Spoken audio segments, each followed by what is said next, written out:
शिरोदिनि वासिनि विष्णुविलासिनि जिष्णुनुते भगवति हेशिति कण्ठकुटुम्बिनि भूरि कुटुम्बिनि भूरि कृते जय जय हे Mahishasuramardini रम्यकपर्दिनि शैलसुते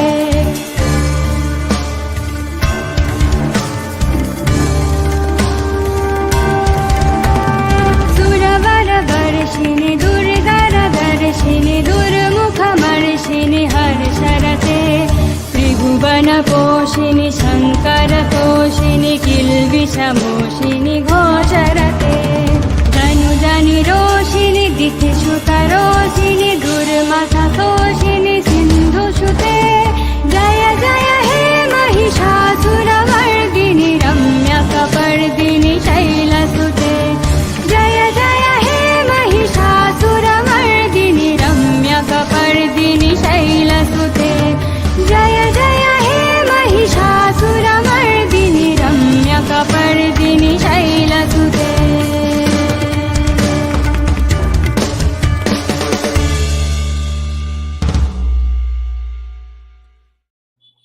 Hi guys, thank you for joining the live stream. I hope the audio is coming fine. Yeah, it is. We have back with us for the second time Rami Niranjan Desai ma'am. Thank you for joining us, ma'am. Thank you, Niranjan. Thank you for having me. Wait, something is wrong with your audio now. It wasn't up until now when we were talking off screen.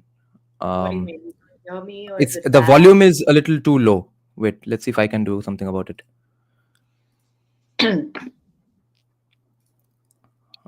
Wait, I'll just increase it from here as well.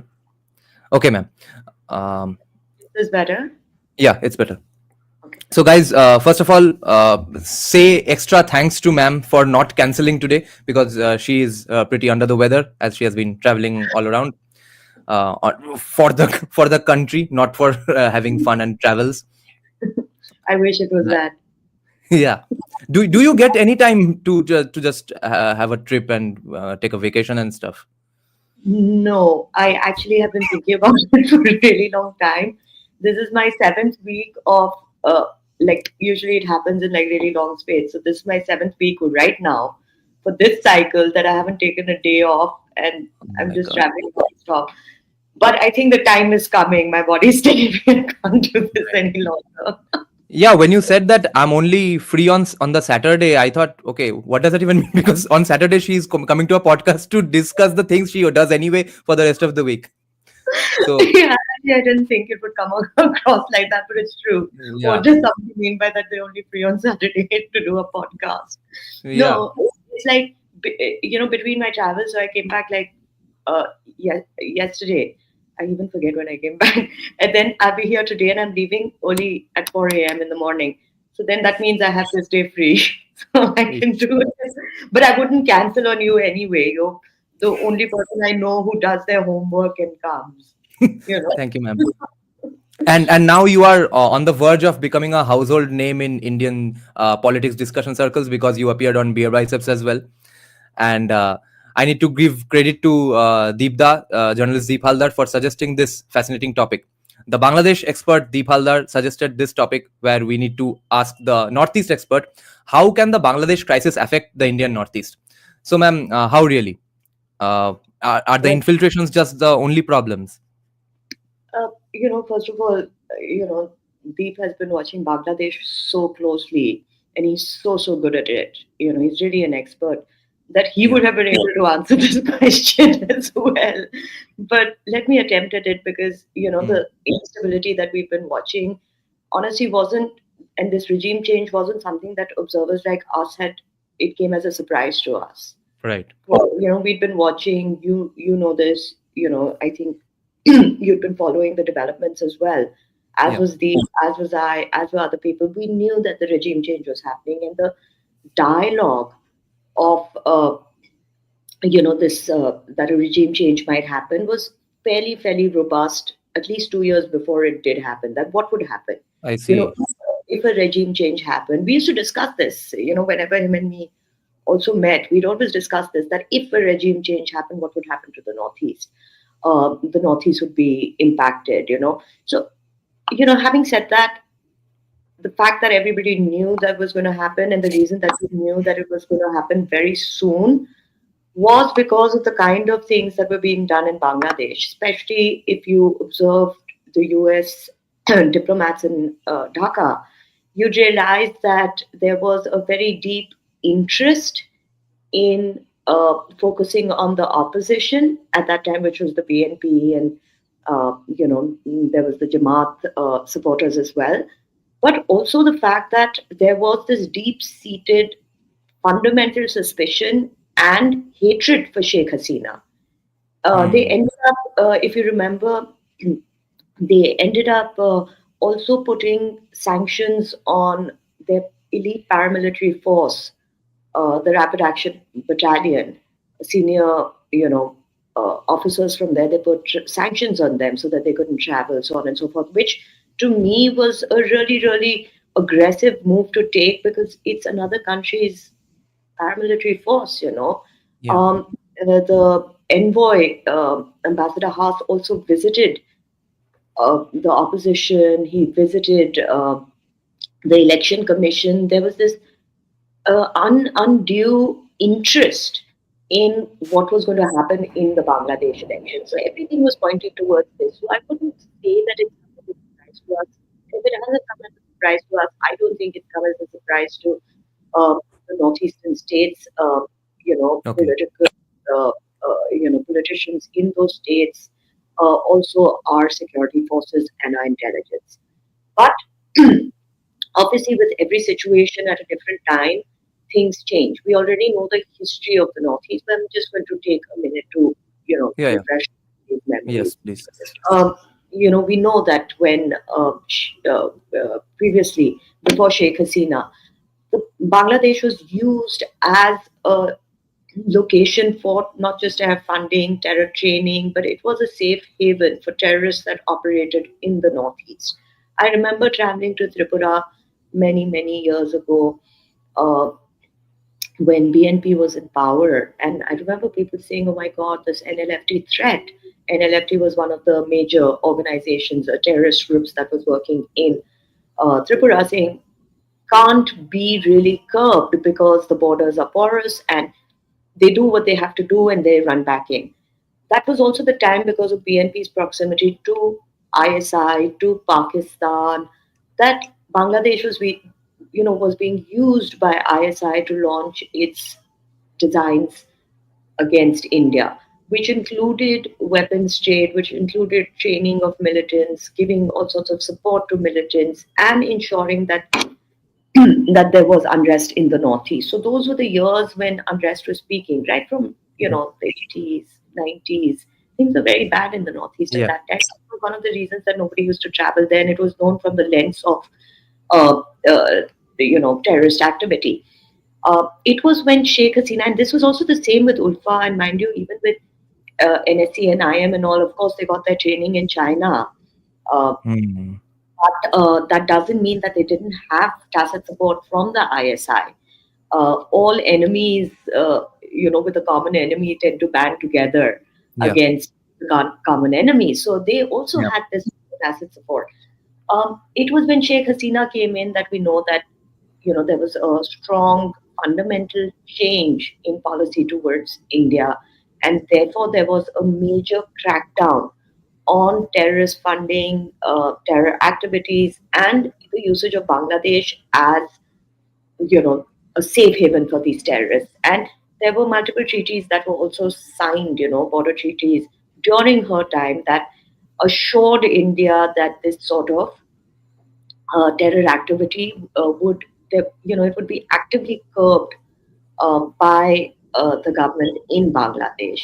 Now, of course, uh, that is the past, and now we know we are dealing with new realities. The current instability in Bangladesh really presents challenges because of the radical elements and their broader networks of global Islamic fundamentalism that we are seeing right now. Uh, there isn't just a design of taking over Bangladesh, but there is this sort of hatred towards India, and they know that Yeah. the Northeast is in a precarious position. Um, Yeah. I remember right at the outset of this regime, if you don't mind me taking a couple of minutes, Hmm. uh, I remember right at the outset when this regime change was happening, a lot of people said, oh, we must rely on the secular forces in Right. Bangladesh. There Yeah. are these people. This isn't a genocide.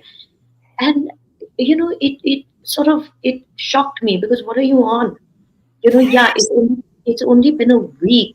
So obviously, it is not going to match the parameters of a genocide, but common sense will tell you that if there is this sort of instability and lack of control that right at the outset has been displayed by the interim government, the chances are it's only going to get worse, not better. Um, and that's exactly what we've seen. We've seen what's happened with ISKCON. We've seen what's happened with other temples.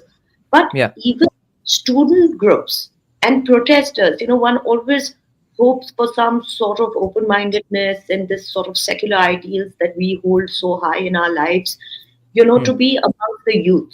But they themselves have openly issued Yeah. threats targeting India, specifically the seven sister states and West Bengal. You Hmm. know, Muhammad Yunus, who obviously is a very ambitious man and is the caretaker, is the head of this caretaker government, um, has not been able and does not have the intention to bring any of this under control because he's trying to appease the fanatical forces. He's also, given these veiled threats. He's also said things like, "Oh, Bangladesh seeks friendly ties with India." We did have friendly ties. I Exactly. mean, what do you mean you seek friendly ties with India? Right. You're not get friendly ties. You could have maintained the friendly ties we had. Exactly. You destroyed it just 1 month, 2 months back. How? What do you mean you seek it now? What do you mean you seek it? Did we have bad ties? No, we had great ties. You Yeah. came and you ruined it. Now you Yeah. are seeking it, and you're seeking it by creating these monsters where there are none to be seen. For example, he says things like, "If you destabilize Bangladesh, it will spill all over, including Myanmar and the Seven Sisters in West Bengal." What do you mean? If you destabilize Bangladesh, I mean, this is obviously some sort of a cautionary message to India. The only Yeah. person destabilizing Bangladesh is you and your friends, and the Indian government, rightly so, has interpreted this statement as an implicit warning, particularly to its northeastern security lens. And therefore, if not just we are seeing a rise of fundamentalism and this sort of fanaticism in Bangladesh, we are also seeing this sort of support from the regime that refuses to accept that there is a problem and has decided to target India for absolutely no fault of India. So, if there is the Yeah. government itself that is saying, well, it's all right, India's kind of not saying it directly, but trying to say that India is really the one causing this, then I think we're in a little bit of trouble because it was recently. Remember when the regime change happened? We were saying that, oh, they're saying that another 6 months elections will happen, maybe maximum another year. I think it was just recently he said 4 years. It could take as long as 4 years. Now, if we are going to contend with a regime that cannot manage its own country, a regime that's kind of being soft on the radicals, and a regime that's holding India at task for its own mess, you can imagine the kind of spillover effect it will have on the Northeast, notwithstanding the fact that Myanmar is in trouble as well. I'll stop here till you can ask me. Ma'am, growing up in a secular leftist family, we've always, of course, loved and respected Bangladesh for being land of our ancestors and great poets and stuff. Um, I think after growing up and when we were in our adolescent days, we realized that actually Bangladesh don't really people from Bangladesh don't really like us all that much, except maybe some poets and stuff from the Dhaka area only. They are the ones who like us. So we realized maybe we thought it's maybe just because of our enmity based on cricket and stuff. but all of this can't be just because of cricket. And then I realized that okay, they are not even taught about India's help that they received in 71, etc.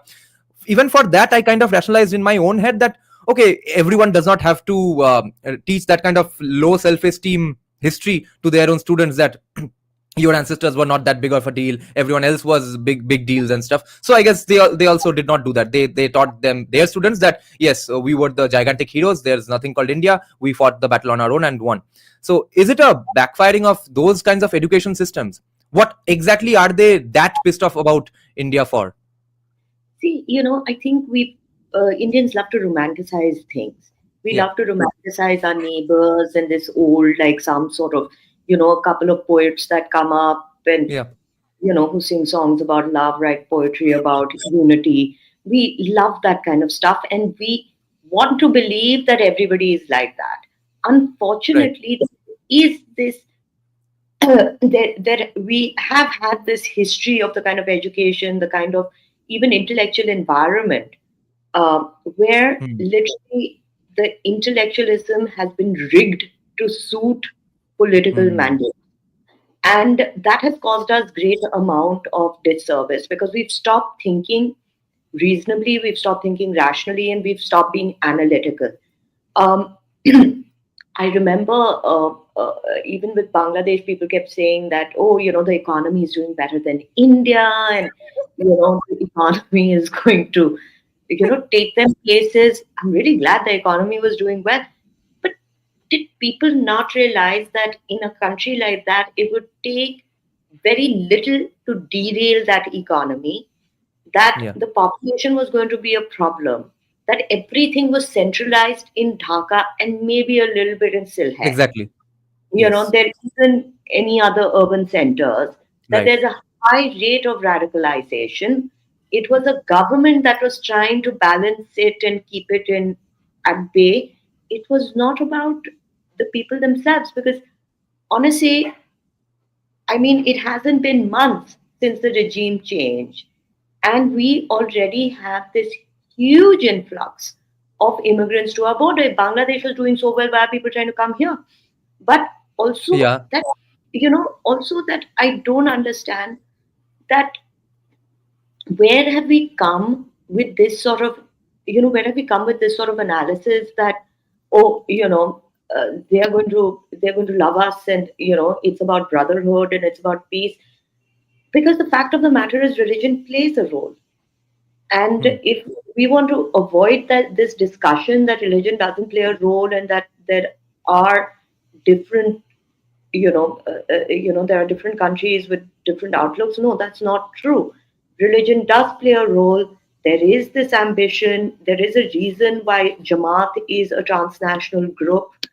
Hmm. There is a reason why I remember when L.E.T. Katunda, the great bomb maker, was caught. What Yeah. did he say about the Rohingyas? He said, I have been training the Rohingyas specifically with the oath that they attack only India, Hmm. only Hindustan, and no other country with the training that I give them. Yet, and this was public knowledge, yet we have people have who have advocated for India giving the Rohingyas refuge in our country. Uh, Yeah. which again comes from the point of view that we don't want to be realistic, and we have intellectual rigging going on, where rigging to an extent where, oh yeah, if you say stuff like this, you're a great person, and if you say no to refugees coming in, you're a bad, fanatical, fundamentalist Hindu. But the fact of the matter is that it was only last month that 130 Rohingyas were caught in Assam. They had changed their names. That uh, there have been operatives who've been caught in Tripura as well, who we also know were trained by ABT in Bangladesh. And this is, I am giving you only, a few of the Yeah. Of arrests course. that have happened. Yeah. Uh, Even in places like Karimganj, in Salmara, there have been Bangladeshi nationals that have been caught carrying fake Aadhaar cards. So there's been this sort of, if we start keeping a track of it, we'll realize how many people are coming in and how porous these borders are. And we also have to now accept that this is the problem is at our doorstep. This is not something that's going to happen a year later. It's not something Yeah. now that we can rely on the secular forces on Bangladesh to save them. If we can rely on them to save the ISKCON temple, chances are very unlikely they're going to save anybody there. And I'll tell you something, when an exodus of people happens, there is no military in the world that will open fire on women and children. And as we know through a lot of our protests, also that women and children are used as fodder, as defense, Yeah. because nobody is going to open fire on them. Right. So within the border security force and also in the Indian government have already highlighted, and I'm saying this to you because look at how quick it is. They've already highlighted that ABT, the Ansarullah Bangla team, Hmm. also a very, very well-known pan-Islamic militant organization, Yeah. has links to Al Qaeda and has been trying to create unrest in the northeast. They've established sleeper cells within India's northeastern states, and it is I as see. recently, and it is as recently as May that Assam police apprehended two ABT linked terrorists, which I have to tell you, one gentleman was called Bahar Mia, and the other Okay. gentleman, I laughed a lot, and maybe I shouldn't, it's so inappropriate, was called Rarely Mia, Rareily. So Rarely Mia and Bahar Mia were hanging out in Assam and were ABD operatives. So it hasn't taken them any time to start this sort of infiltration into the Northeast. And it really, really worries me. And I've said this in all my talks, that let's not be stupid about this. We have a problem already, and you'll hear this in all my talks. I repeat it because I think people aren't realizing it. The great game West was played in Afghanistan and Pakistan. It is done and over with. The mess it is in, we already know. The US came into Afghanistan, the US left Afghanistan, now we have the Taliban there. We know, what happened with Pakistan. You want to keep these Oxford educated leadership. I think Afghanistan's leadership at that time was, I think he went to Cornell or something, if I'm not mistaken, but in university. And Imran Khan went to Oxford. Yeah. Yunus himself is very well versed with the Western world. These Yeah. people can't control populations like this. So Right. we have to accept that we have to stop relying at the goodwill of the few people and poets that we know. We have to Yeah. understand that there is radicalization that always wins. Great Game West is over. What we are looking at is the new Great Game East, which is going to involve Bangladesh, the Bay of Bengal, Myanmar, China, and that's going to be on our doorstep. This is the reason there have been high alerts that have been issued along the border with Bangladesh. There is all sorts of fresh intelligence inputs that have been coming on the major influx of illegal immigrants. We are unable to plug it just because of the size of our borders. And we already know that Assam has 40% population of Yeah. either people from Bangladesh or their descendants, either way. Hmm. Hmm. We already know that Assam, how it voted in this elections also. The Hmm. person who got the largest, uh, uh, you know, uh, largest votes in the country, Hmm. Rakib Hussain, Hmm. once you look into how he got it and why he got it. Hmm. So I think, yeah, we need to stop romanticizing our neighbors and now really look at reality of the situation. In the interest of doing that, do you think this was inevitable, or did Awami League specifically screw things up? Because I hear that she was also going on funding those madrasas, and maybe if she didn't do those, even she could not have kept the country stable for these few years that she did. or could she have done something differently that would have led to better results? See, look, I think she was in a tough position. We've been hearing for Right. years there's huge amount of unrest against her, huge amount of unrest against her. And she Yeah, was trying to keep the radical influence at bay by somehow involving them. But, I think this is the pacifist mistake that we make. I Uh, see. and I think this is what we do across countries, where we are always trying to pacify radical elements, then take them out. They are radical for a reason. Giving them representation or giving them some sort of foothold in society is not going to de radicalize them, but is possibly going to rub off the radicalization on more people. And I think Yeah. in her attempt to stay in power and her attempt to appease, um, the tables turned on her. Of course, I don't think she could have done anything right or wrong because the US wanted to get her. And Hmm. they did. Um, I had an opportunity to meet some US thinkers recently, and Okay. they're very high up in DC Okay. in terms of policy and being well-known, renowned intellectuals. Okay. And they were very upset uh, that people had been saying that there was a regime change by the US in Bangladesh, Hmm. and I found it shocking because maybe it's their policy not to accept it. Fair enough. Hmm. But it wasn't even as if the US ever tried to take out a defense. There Hmm. wasn't a single article that said, oh, well, South Asia, Southeast Asia, everybody's blaming us for a regime change in Bangladesh, but da da da da da. That's why it's of Right. no interest to us. Their defense Usually, only has been that how can you say this? That's the only thing they've been saying. yeah, it's complete outrage. Like, oh my God, it's Yeah. outrageous.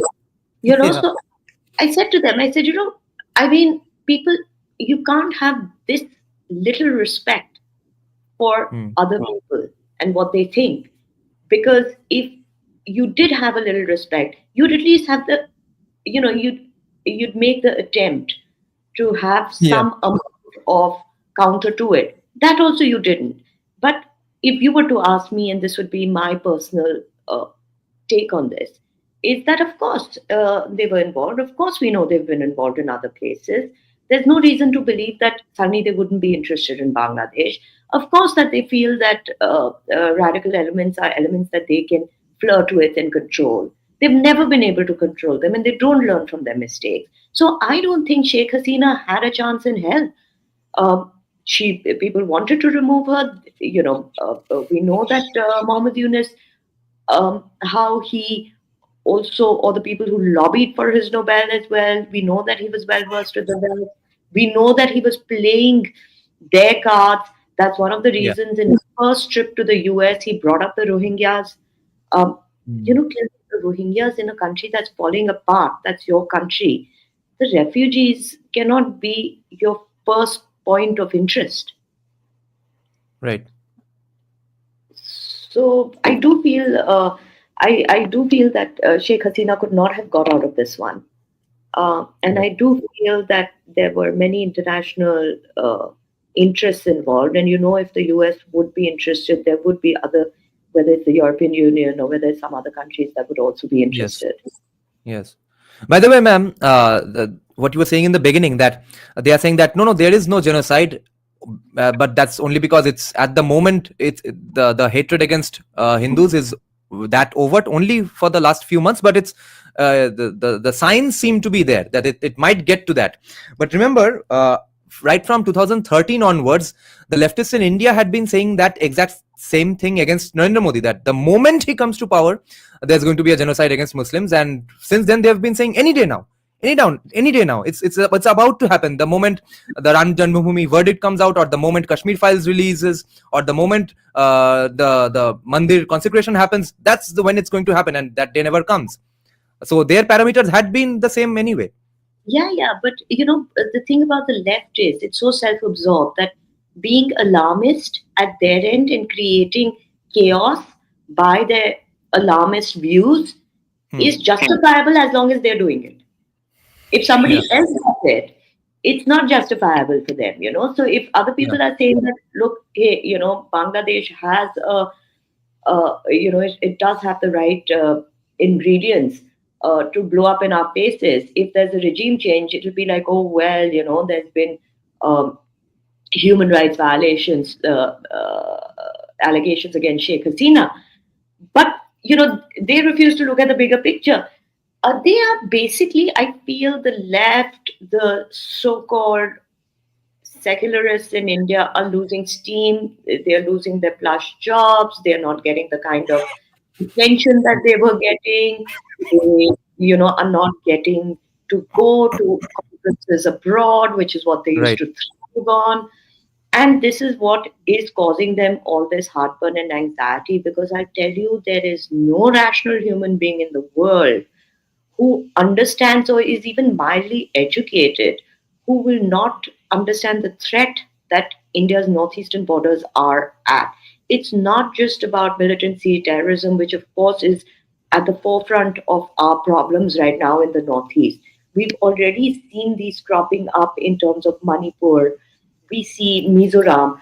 Uh, I don't like to rake this up because I don't like to give it more attention than need be, but I'll leave it to your audience to read about it more. That we also saw the Mizoram chief minister go to the US without, I believe, the government of India permission, and appeal to the US for some sort of support, Intervention. uh, Right. intervention, support, whatever it may be. Of course, he gave a clarification, but where do you think this sort of confidence comes from? So Hmm. there's also, when things like this happen in countries that are across the border, too close for comfort, it also gives certain people with certain agendas, certain groups with certain agendas, certain amount of confidence to say Yeah. things, do things, and that, of course, can turn into something bigger. So there's militancy, there's terrorism, there's this sort of bad political encouragement. There's also the question of drugs. We've dealt with uh, Northeast being the landing point of drugs, not just from Myanmar. I think we spoke about that last time. But we must also understand that landing from Bangladesh, the drugs trafficking from Bangladesh also is a huge problem for us. Um, we know that Manipur, Mizoram have huge rates of HIV. Manipur used to have the highest in the country once upon a time, and then it went to Mizoram. Um, One of the reasons was through intravenous drug usage, syringes. And it is only I see. recently, since Yeah. the regime change in Bangladesh, that the BSF has thwarted major attempts of narcotics trade into Tripura. I think they see something like brown sugar valued at like some crores. They also arrested over 1,300 Bangladeshis, and I think there was another 2,000. Oh no, sorry, another 5,000 undocumented people that have been found roaming around in the Northeast. So, what do Hmm. you? Why do you think they're coming? This is not exactly skilled labor that is coming in, and this is probably people within all 5,000 of them, of course, are not going to be trained or trained terrorists or drug traffickers or so on and so forth. But again, these are people that can be used as assets within the country. The NIA also recently conducted a simultaneous search on multiple locations, and they found that there was all sorts of illegal activity happening. All these locations were Bangladeshi nationals who were a part of uh, Al Qaeda's, who were all a part of Al Qaeda and with an agenda to destabilize the Northeast. Now, obviously, a lot of this was across the country, the uh, the raids that happened. And the raids that happened were from Tripura, Assam, West Bengal, but there were raids that happened in Jammu and Kashmir, Karnataka as well. So you see, people come in and they spread across the country. There are Hmm. certain areas that some of them go more in, some operatives, and some operatives, of course, go to some uh, lesser suspected areas like Karnataka. But Hmm. what does this tell a reasonable person that this is a multi-pronged problem that is not just going to impact the Northeast but across the country? So now the left and the secularists can keep saying whatever, keep saying that, keep comparing the Indian situation where there is no situation to all these situations across, but it certainly isn't the same. There aren't any Hmm. terror organizations in India that are going to Bangladesh. There aren't any Yeah. people, refugees who are trying to enter Bangladesh. There isn't a regime that is neighborhood not friendly. One of our most important policies is the neighborhood first policy. But Yeah. unfortunately, we have things like this. So, this sort of comparison, again, I say this is intellectual rigging. You rig Yeah. something in and you will make people believe that you're on the right side of the coin. But Yeah. history will judge them very harshly because history is already judging them very harshly for the kind of problems that they have put us in already.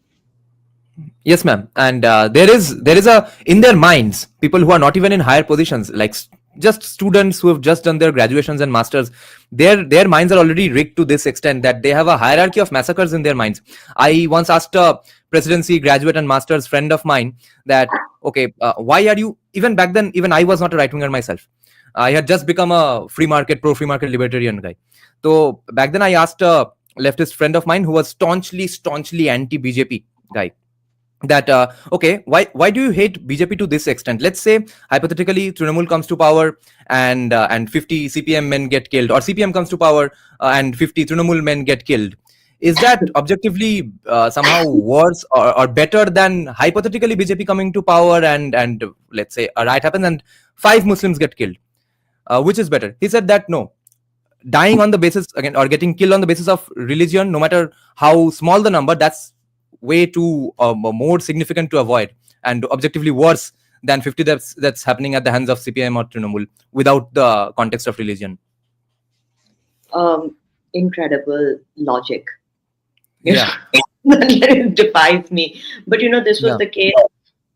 This was the case earlier on when we were growing up as well. That Hmm. I think the essential difference came from there's no justification to it why there shouldn't be a vibrant opposition. Why shouldn't there be another party apart from the Hmm. Congress or apart from left-leaning parties that should be in power in India?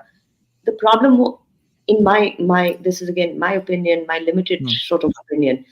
I think that we were so brainwashed, our backbone was broken, wherein we thought everything that was Indian or anybody who wore their Indianness on their sleeve or their religion on their sleeve Yes. and was not impressed by the West Yeah. were uncivilized or were, Yeah. just not worth being part of educated society. Yeah. Therefore, anybody, therefore, if you wanted to be if you wanted to be a part of society, you wanted to be considered educated, you needed to speak in proper English, Hmm. you needed to have a great vocabulary, you needed to Yeah. have traveled abroad, or at the most.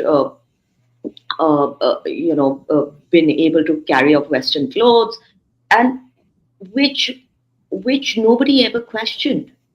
So Yeah. decades went by that nobody questioned this. This was a given that people would save up money to send their children to English schools. Of course, Yeah. there were some benefits to it that Indians became very good at being getting employed abroad as opposed to the Chinese because they never spoke Yeah. English. English, so on Yeah. and so forth. But that's a very, very small price to pay for, a very, very big price to pay for the kind of backbreaking that they did. So I think the leftists, the secularists really come from that point of view where they look down upon us. And now, we are, and you don't have to be a BJP supporter. You just have to be anti-left and anti-Congress, Yeah. to be considered the junglies. So Yes. if there is one random attack, one random, uh, and I would be able to say this openly that I don't believe in any sort of vigilantism. Hmm. But if there is in a country which has over a billion people, there is a couple of incidents of vigilantism, the entire Hindu community will be blamed. The Hmm. entire political party in government will be blamed. Prime Hmm. Minister Modi will be personally blamed. Yeah. But anything can happen in West Bengal. Anything Hmm. can happen in Kerala. Anything can happen in Jammu and Kashmir. It doesn't matter. Yeah. So this sort of hypocrisy, and where have they got this hypocrisy from? Have you seen what is happening in the US? Hmm. It's the mothership of this sort of hypocrisy. Hmm. Consistently saying that, oh, Trump will come and there'll be disaster and there'll be this, there'll Yeah. be that. I mean, it was just not about being alarmist. There was a witch hunt against the man. Yeah. Whether it was cases, it was, putting up penalties to the amount of $450 million. Yeah. Who gives a penalty like that? But Yeah. anyway, there was a whole array of people being banned from certain states, so on and so forth. Yeah. For what? For Biden to go and give a presidential pardon to Hunter? Yeah. I mean, this is where we get, this is where the left gets its hypocrisy from. The left doesn't want to, my friend, go to China and settle down, go to Cuba and settle down. Left wants its children to settle down in the US. Yeah. तो उनकी hypocrisy के बारे में तो कम ही बात करें. And Yeah. अगर political and security lens analysis ना ही करें, it will be better. Yeah. Because everything that they have ever pointed out has been wrong. Yes. So this might not Like, be, they might need a new day job.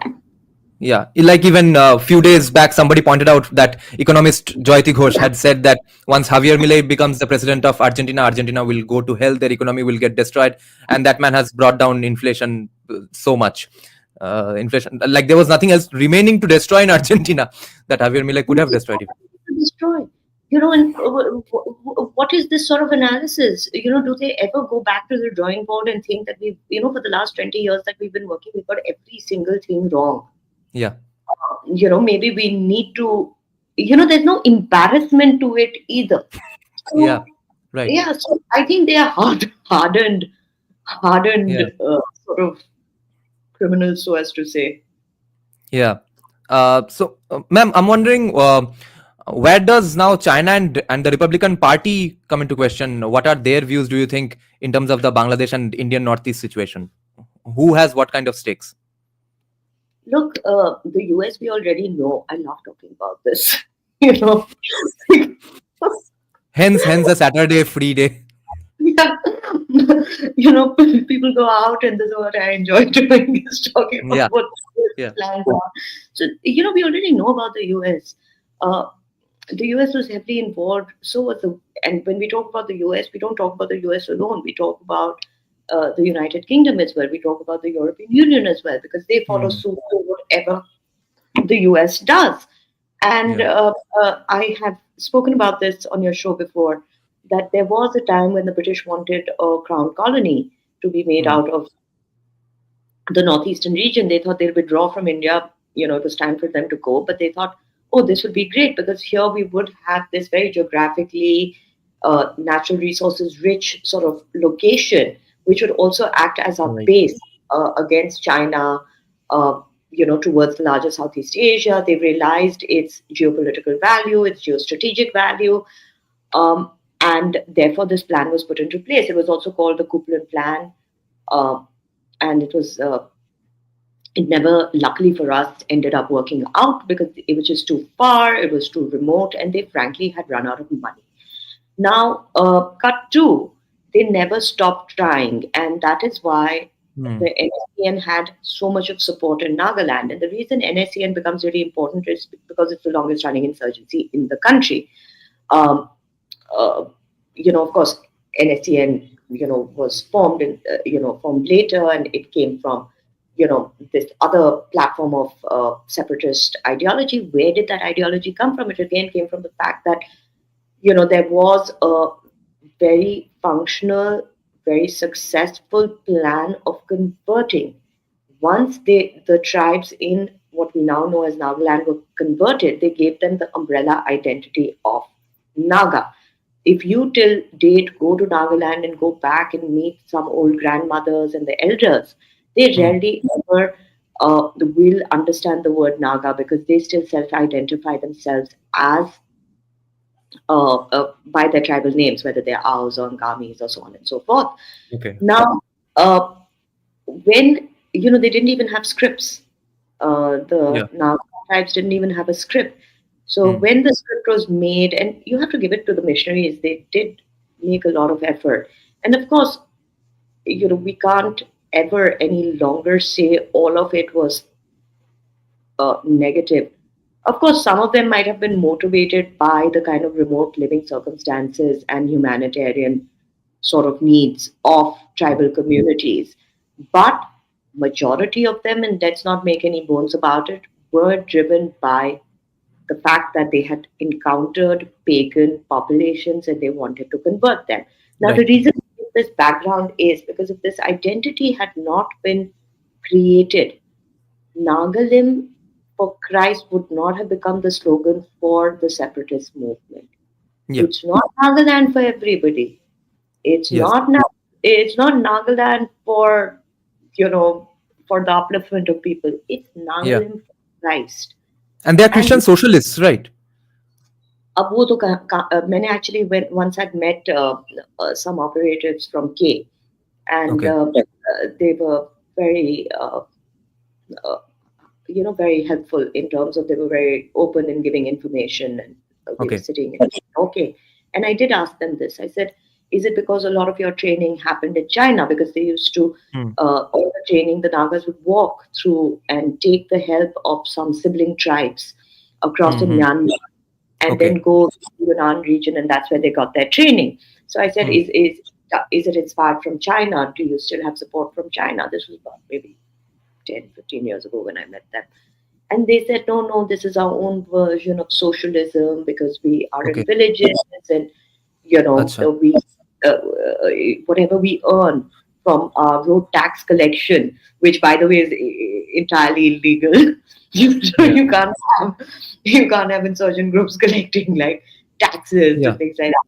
They said, but Yeah. how it's distributed amongst the villages with certain amount of equality for the society, and they gave me this sort of an answer to it. Now you can believe it, not believe it, discard it.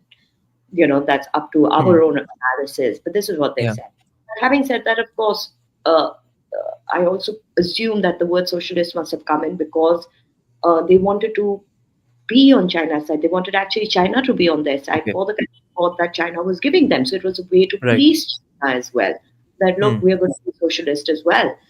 But of course, I don't think that really, would have solved any problems, or that would have finally, in the end, even if their agendas would have been met, brought them closer to China. But Hmm. this is the reason that they gave me. Now, having said Right. that, the US also sent, there were missionaries even during independence, if you remember, Reverend, mm, I'm forgetting his name, it'll come to me, Michael Scott, huh? Reverend Michael Okay. Scott, who was actually, I mean, how notorious must he have been that Jawaharlal Nehru actually took this firm decision to expel him from India? I Hmm. mean, he must have really, really, really been bad. Now, he Yeah. was an American, he was a missionary. He was also the guy who said, I will negotiate between the Nagas and the Indians to come Okay. to some amount of understanding. Instead, Okay. he was going behind the back of the government of India and Hmm. also trying to cut deals with China. And that's the reason he Interesting. was expelled. So obviously, the US always thinks it can play one against the other and somehow it can control another country. And I hope with this new administration in the US that changes this sort of Hmm. interference in other countries because these are very complex arenas. These are not easy arenas for even us to understand, and we belong to this country. We understand it Hmm. naturally. The Northeasterners Hmm. understand us, we understand the Northeast naturally. But Hmm. again, only to a certain extent. A Yeah. person who is not educated in the region will not understand the different layers. It's not a one Yes. layer issue, it's a multi layered problem. Yes. So, so the US has always had interest here, and why not? We know Hmm. what they eventually went and did in East Timor. We know South Korea has been converted. We know that Right. Korean tea is very popular in the Northeast. We know about the kind of conversions that have happened. It's not just happened in Nagaland, but look at Mizoram. Mizoram's, 95% or nearly fully converted. You see Manipur, the hill areas are converted. You see, and they're coming into the valley as well. You see Yeah. Arunachal Pradesh, which I find the most staggering out of all the states, had some, I think, if I'm not mistaken, had less than a percent Christian population until 1971. And I see. now official statements by very high-ranking ministers in the government, like Kiran Rijiju, they expected it to be 40% by 2020. Today, if you ask a local, they will say, no, ma'am, it's 60%, because a lot of people have now stopped registering it, to Oh, be, yeah, so they're not registering it. So 60%, 70, 90%, Meghalaya. So why yeah. would this happen? When does a religious conversion happen? If I try to convert you, you're probably not going to convert. If somebody tries to convert me, they're definitely not going to be able to convert me. The only way to convert me would happen if I had some deep spiritual experience and I felt that I had to convert. Now that happens Yeah. very rarely. I Yeah. refuse to believe like in 10 years, 90% of a population, or in 20 years, 90% of a population had this deep spiritual experience. No, it was from the point of the gun. Let us again make no mistake that insurgent groups use the point of the gun to convert. They use social pressure, they used insurgency. So, what we are dealing with in the Northeast is Bangladesh's impact, not just on drugs, not just on destabilizing the Northeast, militancy, insurgency, plus a certain amount of curbing of India's international connectivity ambitions, which also Right. happened through Bangladesh. So that all of that is jeopardized. But then you have the US in Bangladesh, Hmm. where there are all these talks about the Rohingyas and this and that. That really worries me because they are sitting in Cox's Bazar in Bangladesh and on the Tombro border. Then you Hmm. have the US's interest in Myanmar. Hmm. They are supporting the National Unity Government, which is the umbrella group for all the ethnic armed organizations. There are multiple ethnic armed organizations Yeah. like Panami, the Chin National Front, TNLA, MNDA, so on and so forth. There's so many of them. And within Okay. them, also there are factions. Now they've come under an umbrella group called the National Unity Government. Now the National Unity Government is being supported by the US. Not only do they have an office a stone's throw away from the White House, but the US Congress also passed something to the amount of $500 million to them earlier this year. I don't know how much has reached. I don't know how much has been disbursed. But tell me something. Again, these are reasonable, rational questions. Do you think a country that has not been able to manage its own ethnic armed organizations, that Hmm. they have fought with each other time and again, a Hmm. country which has always had the military be a part of its politics from time Hmm. immemorial? 25% seats in the parliament are reserved for them by the constitution for the military. You know, why are you funding the national unity government? Do you think the national unity government is going to come and suddenly bring all these ethnic armed organizations and their ambitions, uh, give them an umbrella and bring them together? No. The only thing common for all these organizations is let's overturn junta. Now, here's what will happen. The junta, the military, whether you like them or not, whether you call them democratic, undemocratic, they try to do. Though, let me tell you, General Flynn, who's the leader of, the government at this point, said that we'll have a census by November, and then we'll go into elections. Now, November censuses was blocked by the locals, saying that it's being done, and they had objections to it. So therefore, I don't know where it stands at this point. But the fact of the matter is that national unity government, being funded by the US, has brought the military, the Tatmadaw, closer to China. So now what the US is doing is it's scaring everybody. Hmm. So by coming in, it's scaring China. So China has actually asked for a JSVC, which is a joint security company venture with the Tatmadaw to provide security in Myanmar. That means they will become stakeholders. Now, this hasn't been finalized, of course, but Okay. this is a very, very, very big thing Very big development that's happened. Yeah. China proposes this. Tatmadaw realizes we can't look after these, we can't back these EOs off any longer. Um, China will come in as a security player in Myanmar. China is not liking the fact that the EOs are being supported by the US. They think that's a sign that the US is having a footprint in Myanmar. Now, the Hmm. US is doing this because the US realizes that this is a very important area. Now, if they want to break it up, like in a lot of other places where they've been involved in splitting areas Hmm. and countries, Yeah. it's going to be in a mess. India's benefit is that Myanmar remains united, that Okay. India can negotiate and have good relations with not just the EOs across their border, but also with the military junta. That is where India's benefit lies, and India realizes that. But with US having a footprint in Bangladesh, with US having a footprint in Myanmar, with China becoming nervous, coming in a bigger way into Myanmar, with China becoming nervous and also coming into a bigger way in Bangladesh in the Yeah. near future, is going to play havoc with us. And we need to be ready for that. That's why when we look at Bangladesh, it's very important that we don't look at Bangladesh just as piecemeal. We look at it in context to what's happening in Myanmar, what's happening in Bay of Bengal, and what's happening in the north. Right. What are Yunus and China relations? What are they like? Do See, they I like believe, him?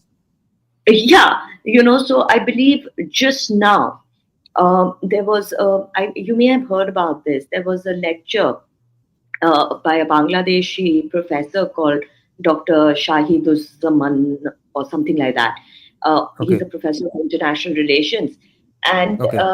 he described the Chinese designed J-7 jets that are co-produced by Pakistan.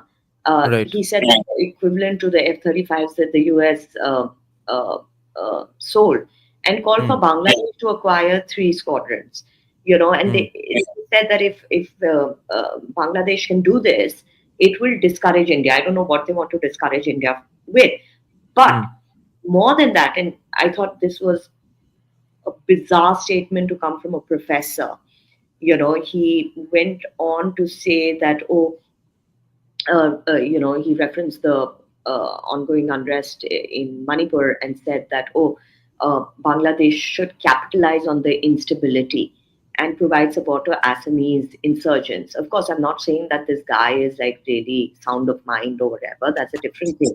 But the fact is that, they feel, and this is reflection of the fact that they feel that any enemy of India or, you know, anywhere they can have benefit against, and that could lead to, anything against India would be a great thing. This is the common sentiment there. And therefore, it is, I think, as we speak right now, if I'm not wrong, or it's just completed, that there was a Bangladeshi delegation in China.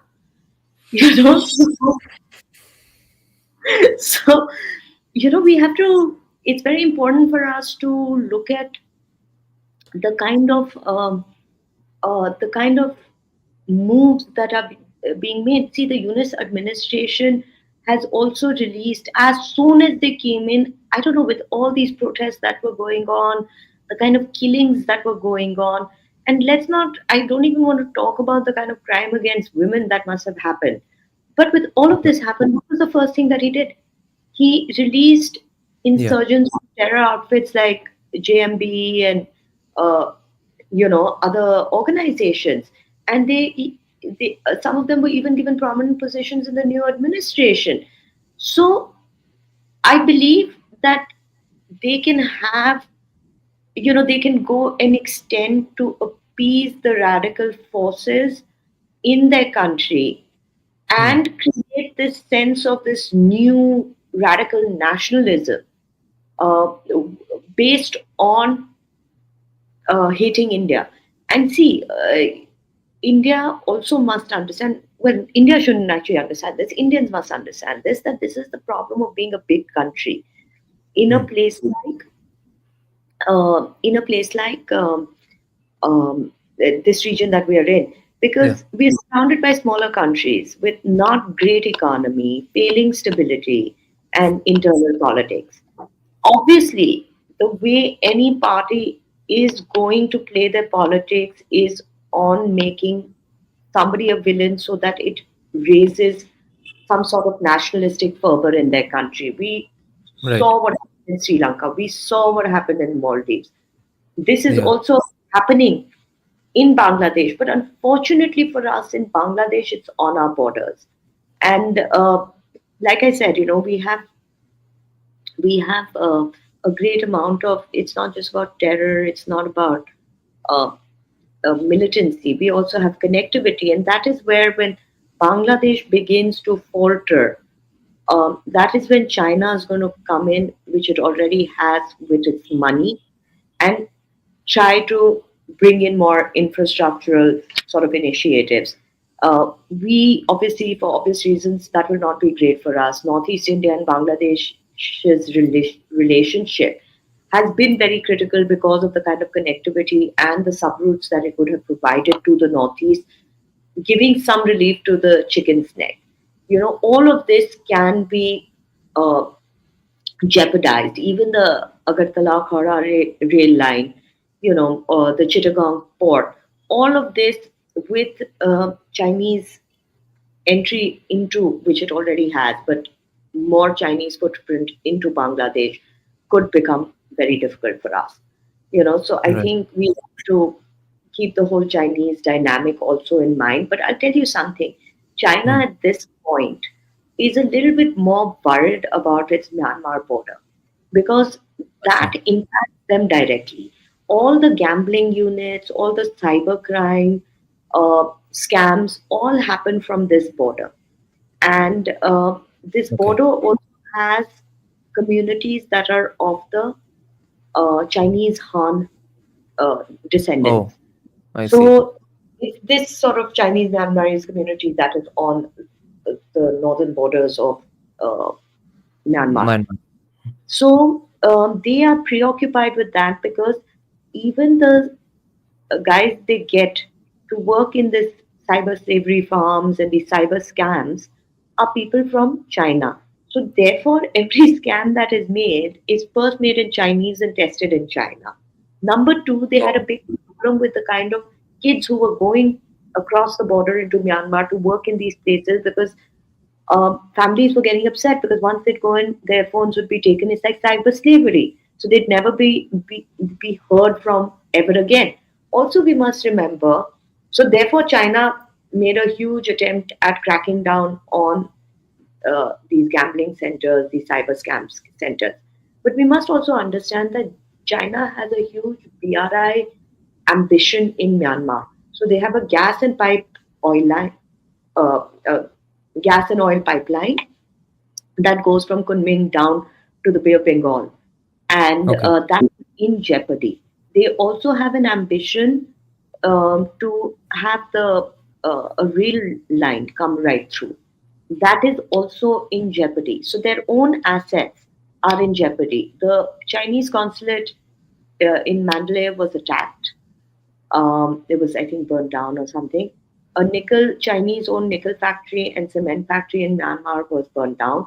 So right now, if you were to ask me what would China's assessment be or their intention be in Bangladesh, I would say right now our problems would be Bangladesh, their radical forces, Myanmar and the US footprint there.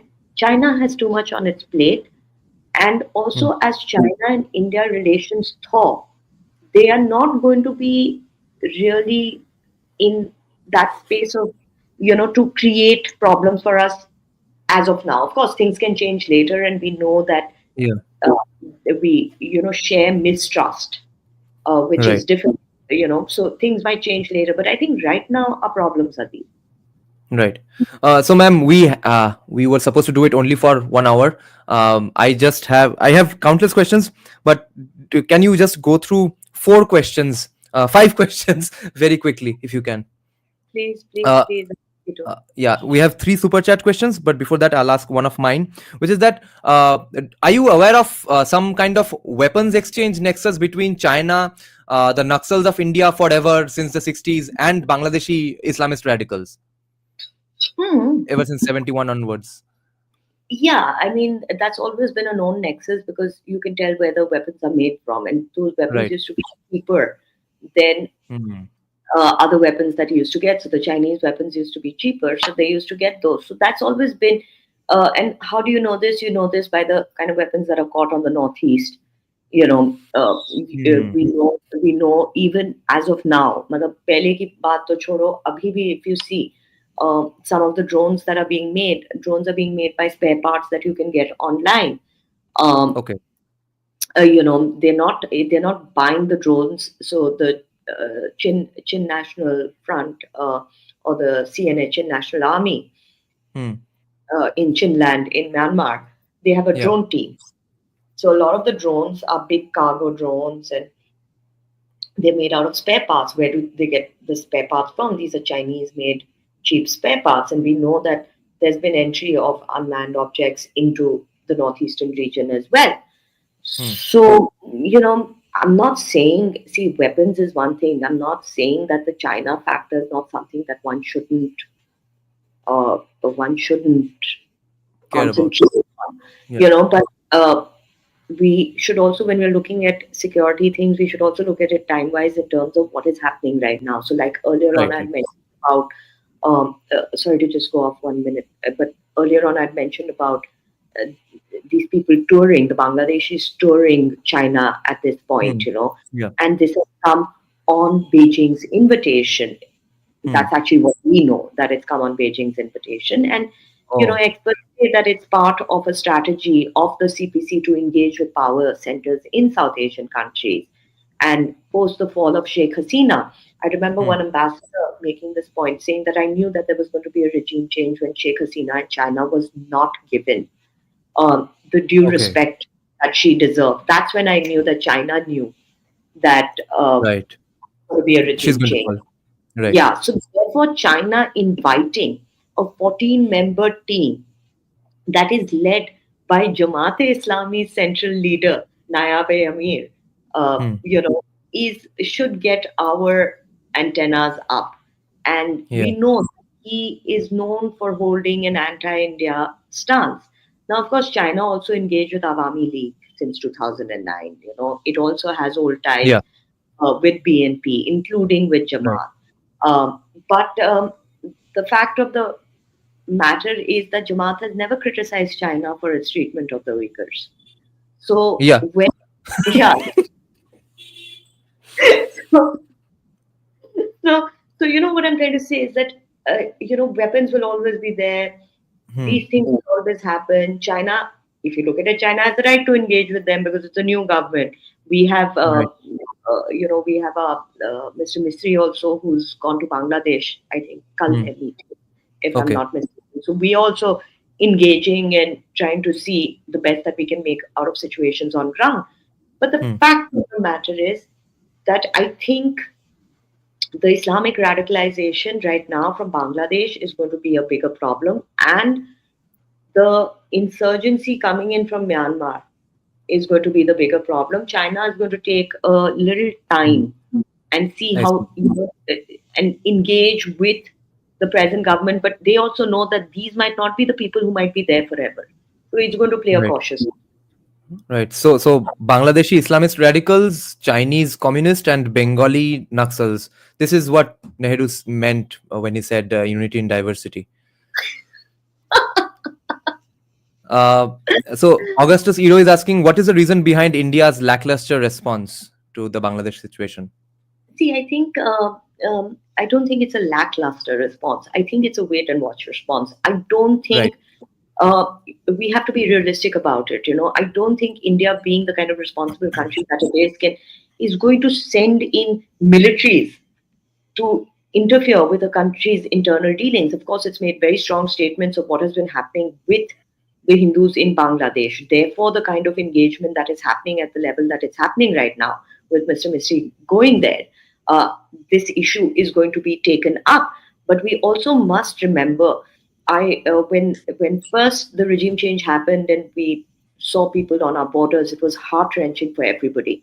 And I remember people were raging on social media saying, let them in, let them in. The fact Hmm. of the matter, How do we Yeah. know that they are Hindus? How do we know that they are minorities? How do we Yeah. know that one of the people who was caught in Assam right now, those people that I was mentioning, one of the Hmm. women came with a Hindu name, Hindu Aadhaar card, only to be found out Exactly. that she's ABT operative. So how do we know they're those people? Plus, here is what I think. I think that it is hugely important for us to support minorities in countries across, but especially countries in our neighborhood, so that we have minorities there. To cleanse minorities of these countries en masse does not help our cause. On the contrary, we should be able to support these minorities to thrive in countries like Bangladesh, in Sri Lanka. And by minorities here, I mean largely Hindu minorities. It is, Yeah. we have to prevent them from being eradicated from their homes. We have to have representation of these people in these countries. So I don't think in the long term it will serve us a purpose by cleansing these countries and bringing them all in. Yes, we'll save a I few see. lives. We will Right. save a few lives. But Right. then we will be surrounded by 100% Islamic countries with no representation and no way for us to point a finger at them and say, look at the mistreatment of minorities that's happening. Then हम कहते रहेंगे कि उस time पे ना 10% होते थे उसके बाद 3% हुए अब है ही नहीं. There's no point of that argument. It's not going to Right. serve any purpose. So I think it's very important to maintain these populations there. Of course, they need to be safe and so on and so forth. So I don't think that um, our treatment of Bangladesh is lackluster. This is not how democracies work. This is not how international relations work. Um, what would be a second engagement that would be needed? Nobody's been able to answer this. I know it enrages all of us to see what's happening on ground, but I think the best that can happen now is to support the Awami League. I think India has taken a very strong stance by having Sheikh Hasina be with us, irrespective of the kind of pressure that they have in, extraditing her. Bangladesh wants her back. India is not agreeing to that, and I think that's Hmm. show of strength. All right. Next question is: can you shed more light on Hussein Muhammad Irshad, Bangladeshi president of Bangladesh from 1982 through 1990, his role in radicalization of the Bangladeshi institutions and society? Look, I don't think I'm the best person to answer that. That might be better if somebody was to read the history books on the Right. radicalization of Bangladeshi society. Okay. Avinav is asking: is there any way available to our government in which we can find out how many illegal Bangladeshis Rohingyas are living within India and can send them back? Is NRC and stuff even possible? I think there'll be a more or less an assessment, okay, Okay. of how many Rohingyas are there. But the fact of the matter is that the Rohingyas in in India have now dispersed. They are in many, many places. And they've also not just taken the northeastern route, but they've come via Jammu and Kashmir as well. Married locals there. Um, Yeah. they are coming, and this is not just Rohingyas, but Bangladeshi immigrants are coming into Nagaland as well. And Yeah. marrying locals there. Now, this is very dangerous because the minute you marry locals, you're marrying tribal communities. The chances are that your children will be raised in the Islamic tradition, but the Yeah. land that is for the scheduled tribes will come to you. Yeah. So, this has also been called as land jihad, Yeah. and it has impacted not just Kashmir, but it has impacted Assam. It's going to impact Nagaland, and obviously states like Tripura and all.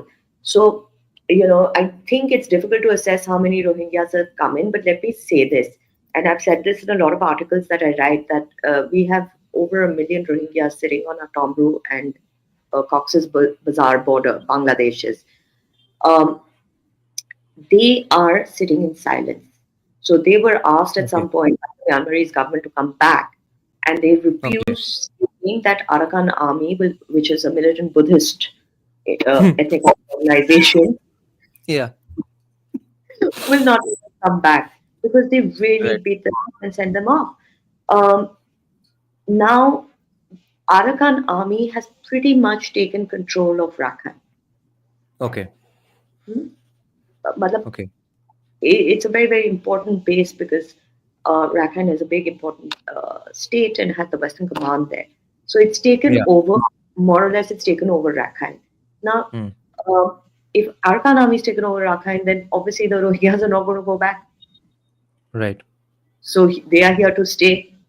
Now, Yeah. if you also note that they have been ARSA, which is the Arakan Rohingya Salvation Army, which is a militant organization Yeah. and responsible for the Khaumek massacre of the Hindu women and children in Myanmar. Um, I see. did you know about this? No. So basically, people wonder why the Rohingyas are not allowed, or why the Home Minister made the kind of, because he's made very strong statements saying you do whatever during the CA time, but the Rohingyas are never going to come into this country. The reason that he's done that is historically we've had a problem with them. The During Oh. independence, they at that time they were not called Rohingyas; they were called Arakan Muslims. They were Okay. being trained by ISI to launch an attack on Tripura whenever need be. This was I communicated, and see.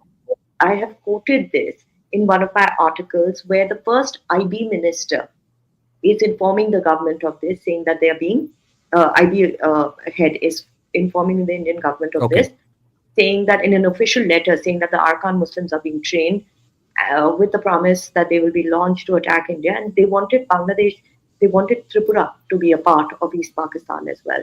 So to take Tripura. So one is that historical context. Number two is that in Rakhine, there are Hindus also, there were Buddhists also, there were these Arkan Muslims also. It was in, if I'm not mistaken, maybe 2015, or I'm talking about very recently, I that see. the Rohingyas attacked the Hindus in a village called Khao and it's called the Khao Mensek massacre, when even 99 bodies of women and children was even recovered from a mass grave. And they have constantly harassed Hindus, they have murdered Hindus, there's rape, there's pillage. They've made Hindus refugees, internally displaced people, long before the Myanmar chaos had happened. So Rohingyas have a I see. contentious history with Hindus. Now, if they are sitting on this border, on the Tombro and the Cox's Bazar border, and they're Hmm. sitting in silence, ARSA has not so far got super involved in the chaos in Myanmar. Um, some of the Rohingyas have been conscripted by the Myanmarese junta to fight Okay. against the ethnic armed organizations. But remember and understand, this is a little complex. So the Rohingyas that are living in Arakan will fight against the Arakan army because they're still living there. So they don't mind joining forces with junta. मगर जो Hmm. कॉक्सेस बाजार में बैठा है, जो टोम्ब्रू border में बैठा है, उसको तो वैसे ही वापस नहीं जाना है ना, Yeah. तो वो तो वहीं बैठने वाला है. Now Yeah. Yunus has gone and spoken in the US. He's brought up the concerns of the Rohingyas, and I'm Hmm. sure he's spoken the Western language because Yeah. he is supported by the West. Hmm. And the Western language basically says, "Oh, poor Rohingyas, they must be given, safety and Yeah. refuge." And this. My fear is that maybe not today, maybe not tomorrow, but in time they are going to ask for territory. And once Oh. they ask for territory, then they are going to be on our borders forever. And that is going to be very dangerous for us. Let us also not forget that Rohingya leadership, ARSA leadership, has been trained in Saudi Arabia and are Pakistanis. They are not Myanmaris or Bangladeshis. Yeah. On that positive note, ma'am, the last question, uh, that why and how are you so actually passionate about the Northeast? Because you seem to be actually passionate. Because the first time I came across your name was when I was a hardcore Desai Deepak fan all day long, and you had asked him on your podcast. So I thought, okay, she's a random another podcaster who's come up now. Then I Google you months later, and then people start calling you the Northeast expert. So I thought, okay, who is she? Then I further dug into your videos and speeches when I was about to invite you on my podcast. Then I see that you have studied anthropology of religions and stuff. But then I saw in one of your videos you were giving sort of a motherly consolation to the people of Northeast when the conflict broke out. So how do you look at that work of yours with such passion, because you don't seem to have that kind of a detachment that, okay, it's just another job, at least my day job, and I'll go home and Northeast will go to hell when I go to sleep. That seems to be very unhealthy for the mind as well. So why and how are you so invested in the Northeast? So, I will have to take 5 minutes because it's not that easy to explain. Yeah. It took me many months to explain it to my parents. Right. But the thing is that it's very important if you're really truly nationalist. First of all, I'm not a podcaster. Yeah, that's what I realized later on. Yeah. I've never been, Yeah. because I'm associated to India Foundation, which works on policy, and I'm not full time there. I'm a distinguished fellow. That means they Yeah. bring me on my expertise. Um, Yeah. One of the things that I do for them, or I used to do for them, is Insight, which was their podcast. And it was interesting Right. for me because for me, meeting people with such intellect that we had access to was Hmm. learning two more things. So Hmm. every time I have a conversation, if I learn two more things, it Yeah. makes it worthwhile for me. But the Yeah. reason the piece was very interesting to me was as a child, I had some very basic questions. If we wanted to Okay. travel in India, we'd be happy enough to go to Bombay or Hmm. Gujarat or even down south. But the question never came up of going to the northeast. As far Hmm. as you went to the northeast was maybe Darjeeling or Yeah. which is West Bengal. Yeah. Nobody ever thought of going to Nagaland for a holiday or Assam Hmm. for a holiday. Then Hmm. when I grew up a little bit more, and I used to think about this when I was like maybe 12, 13, and wonder why don't we go there? Sounds pretty Hmm. exotic. I didn't know much about it, didn't know the Yeah. geography. When I became a little older and started reading, all I would hear was bomb attacks, insurgencies, separatist movements, and this really got my interest, because uh, you live in Delhi and you never have to worry about all of this. You never have to think about somebody taking money or Yeah. extortion or it's unheard of. It's Yeah. obviously it had its own problems, but it wasn't Hmm. institutionalized to this kind of Yeah. extent. And also, insurgencies interested me. But in those days, I found out very quickly that women could not be in active combat in the army, which was very sad for me. And I Right. said, well, I'm not going to push paper. That's going to be very boring. And there wasn't Yeah. anybody from my family in the defense forces either. So then, Okay. and then I started reading more about the Northeast, and I found out that it was fully converted. So I started thinking there must be something very specific about the Northeast if it's been converted to this kind of an extent. That's why I actually graduated in Christian theology. And I realized that there were two small subjects that come out of Christian theology. One is called liberation, and one is called black theology. Liberation theology is poverty politics, on how money is used in terms Hmm. of to entice people and say that, look, you're Hmm. poor and we are going to give you salvation. We're going to rid you of your poverty if you become Hmm. Christian. And Hmm. it's very interesting, if I may bring this in, that when Christianity was just starting off in the Roman Empire, Hmm. one of the ways that they did get their foothold was during the big plague. So when the plague happened, Oh. the pagans had no idea on how to have, they had no value systems as such which were written, no scriptures. So they didn't know what to do if somebody was dying. So there wasn't a, I would say there was a lack of morality. So they would throw their dead out to die on Oh. their own. It was Okay. the early Christian community that came and as a community looked after. So even if you look at how Christian communities work today, it's very community centric.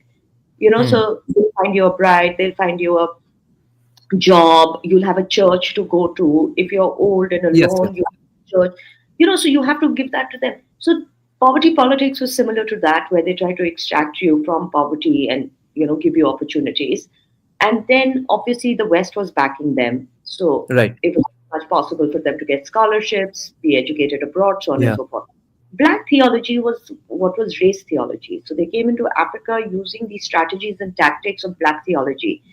And for example, one of the strategy was presenting Jesus and presenting Mother Mary as black, so that there's some amount of correlation. Yeah. So when I studied this, I realized the politics of religion. This Right. is not just simple spiritual experience that I was Yeah. talking about. There's a Yeah. whole amount of strategy, there's a whole amount of thinking, there's a whole amount of politics in Yeah. religion. And therefore, I did anthropology of religion because I wanted to see how new religions impacted societies. And more often than not, you would find that they fractured them because they didn't come in Oh, naturally. There right. was an amount of unnatural Hmm. External intervention forces. Yeah. forces. And we've seen religion in the Northeast being used for geopolitics, for geostrategic uses, like I Yeah. mentioned, and so on and so forth. Then, when I came back and I worked in a couple of think tanks and there was no field work, it was very frustrating because you can't study, let alone the Northeast, you can't study any place without actually being there on the field. And then, when I Hmm. started going there, one of the reasons was that I decided to push this because I was already really fascinated. But Hmm. Indians have a problem. We are always talking about history. Hmm. Yeah, history's played its role. We know how history has been manipulated. We know that there's a problem. But what about predictive analysis? I'm not Hmm. interested in history. Yeah. That's why, I don't even really go into a lot of, question answers on history. What I'm interested in is what's going to happen in the next 5 years, what's going to happen in the next 10 years, Exactly. and Exactly. yeah, because until and unless you have this predictive analysis on things, you do it for the stock market, you do it for business. Yeah. Why do you not do it for security concerns, for Yeah. political concerns? The minute you Yeah. start doing this, you have better preparedness. And that's what I started doing.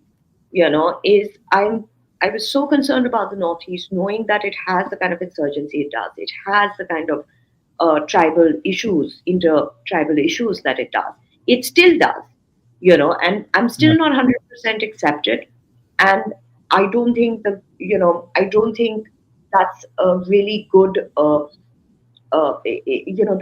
that's really a good marker because I've given my entire life to it, and there'll still be people Hmm. who say, "Oh, what do you know about it?" So Hmm. this sort of bifurcation in our country can never be good. So Hmm. my interest and my passion, which is 24/7, and for Yeah. the rest of my life for the Northeast, because half my life is already done and over with, and it's been with the Northeast, so I don't have many choices to make career changes anyway. But the reason is that I think I've spent enough time to be able to do better predictive analysis than most people, just because of Hmm. the amount of time that I've spent. But I also Yeah. know this region well enough to know that I don't know everything. So there's still Hmm. more for me to learn. So I will continue learning. I will Hmm. continue analyzing Yeah. it and making predictions on the basis of what I know. I may be wrong at times, but I know that I will still know more than most people who talk about it. It's great that they're interested, but I just think we need to be more responsible when we talk about it because any little thing can create, it's still a very sensitive region and it can create problems. So I think my passion comes from these two things that I like to do predictive analysis. Nobody else was doing the Northeast when I started studying the Northeast, so I thought it was Yeah. important to cover it. And the fact that I don't know everything and I want to know everything. Right. Okay, that's a very fascinating answer, and which gives me the impression that not only is India lucky to have you, not only is the non-left of India lucky to have you, actually the Northeast is also lucky to have you because someone is trying to solve problems and not benefit out of more problems in that region. Yeah, one has stopped expecting that the left will ever learn. So, Yeah, so it's okay. yeah, We don't seek acceptance everywhere. yeah, You'll always have the haters, so it's okay. As yeah, long as one left understands two things that I say out of the 10, yeah, that's good enough. yeah. Are those your dogs barking? Yeah, I have two dogs. I have Oh, Tempo and Kiki. Tempo I okay, picked up from Gurgaon from the road, okay, and uh, Tempo is a princess because Tempo believes that she was picked up from the road from a yeah, gutter. So Tempo has right, a pillow, Tempo has a mattress, Tempo will yeah, pull her pill to put it on herself like this. Kiki was supposed to be the pedigreed one, yeah, is totally unpedigreed, and I'm very yeah. suspicious. Yeah, so those are my For two dogs. Pellegrina. Yeah, but now I have these two dogs who are constantly barking at everything that they shouldn't, and they bark at nothing that they should. Exactly. So That's the scene with us as well. We used to have 3 dogs. Now we have 2. Just last Sunday at 5 in the morning, our golden retriever, who would have turned 13 just this January, she passed away. And we have one streety That's as well. So similar oh, behaviors from them. that's the saddest thing. But 13 is a really good age nowadays for golden. Yeah. You Yeah. know, my first puppy when I was little lived till 19. Wow. What breed Like, was he? she was an Apso, and Okay. my parents got her from me when I was very little, Okay. and she was with me till I finished college. Yeah. I was just like, but they don't make, I think too much of inbreeding or whatever. Exactly. Unfortunately, these poor puppies don't live longer than 10, 12, Right. 13. You'll be lucky to have them. I'm very fond of German Shepherds. Those are my favorite breeds. But the reason I don't have any now is because most of them don't live beyond 7. Exactly. And most Labradors in Kolkata as well. They don't live beyond 4, 5 these days because of inbreeding and incest. This is too sad, yeah. Like, 7 years and 5 years is too little to have. Yeah. Yeah. The dog market is not regulated at all in India. We'll have to discuss that someday. Yeah, it isn't. Absolutely insane.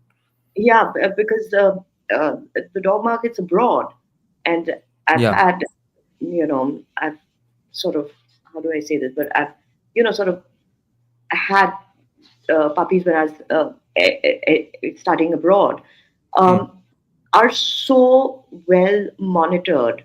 Yeah. And at that time also they would chip them so that you'd never Right. lose them, not go astray. Yeah. But then they have their own medical history. So if they got sick Yes. and you had all of that. Of course, I Yeah. don't know if it can ever happen here, but I really do think that this sort of these kind of joints that sell puppies, Yeah. The puppy mills and all. puppy mills, something Yeah. needs to be done because it's hugely inappropriate for them to be Yes. mating as many times as they do, because they say Yeah. that the first litter is a great litter, the second not bad, but after the third, Yeah. you Yeah. should not be mating dogs. Yes. They don't care. These are production houses, so I think Yes. instead of PETA and all, instead of Yeah. being worried about dogs getting scared of firecrackers, because my dogs aren't, Yeah. they should worry Yeah. more about these production houses. Yes. And there they don't have any teeth, the PETA. Or during Bakra Eid. It's Yeah. very mean.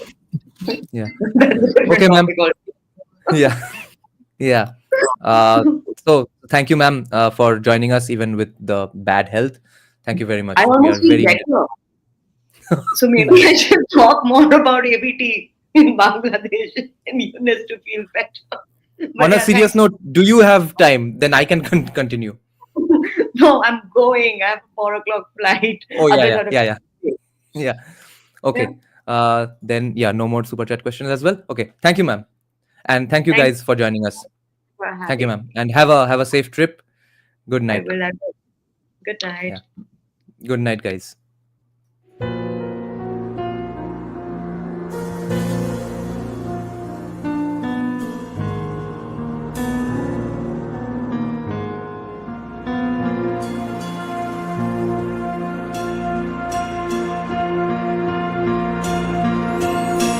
वंशवरूढं महाभीमं गुणाद्रष्टाङ्गरप्रदं हस्य युक्तं त्रिनेत्रं च कपालकर्णिकाकरां मुक्तकेशीं ललज्जयः पिबन्तीं रुधिरं चतुर्बाहु समायुक्तं वराभयकरं स्मरेत् चतुर्बाहु समायुक्तं वराभयकरं स्मरेत्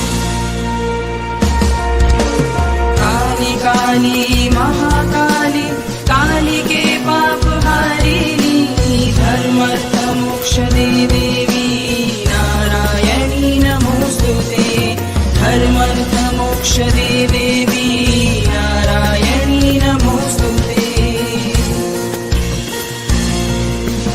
कालिका